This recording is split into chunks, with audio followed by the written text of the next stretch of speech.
Hello, myself বিতিশা। আজকের সকালটা শুরু হলো একেবারে অন্যরকমভাবে। গেস করতে পেরেছো কি? হ্যাঁ, গিয়েছিলাম গঙ্গা স্নান করতে। আর আজকের সকালটা এত সুন্দর হওয়ার কারণ হচ্ছে এত দিনের অপেক্ষার অবসান। জন্মাষ্টমীর পুজো ফাইনালি চলেই এলো। কত দিন ধরে না জানি এই দিনটার জন্য অপেক্ষা করে থাকি।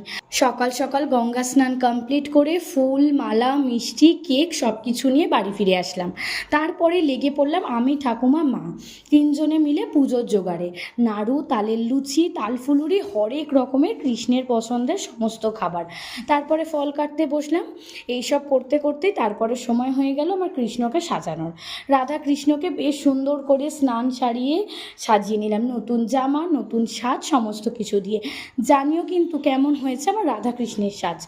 তারপরে চলে এলেন আমাদের ঠাকুরমশাই। বসে পড়লাম পুজোতে। সকাল থেকে একেবারে নির্জলা উপোস করে রয়েছি। তারপরে শুরু হলো হোম।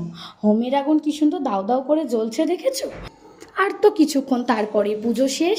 এত দিন ধরে অপেক্ষা করে থাকি, নিমেষের মধ্যেই যেন সময়টা পেরিয়ে যায়। সারা দিন উপোস করে থেকে ভোরবেলা ঘুম থেকে উঠে প্রচণ্ড ক্লান্ত। খেয়ে দিয়ে এবার ঘুমোবো। দেখা হবে কালকে। টাটা।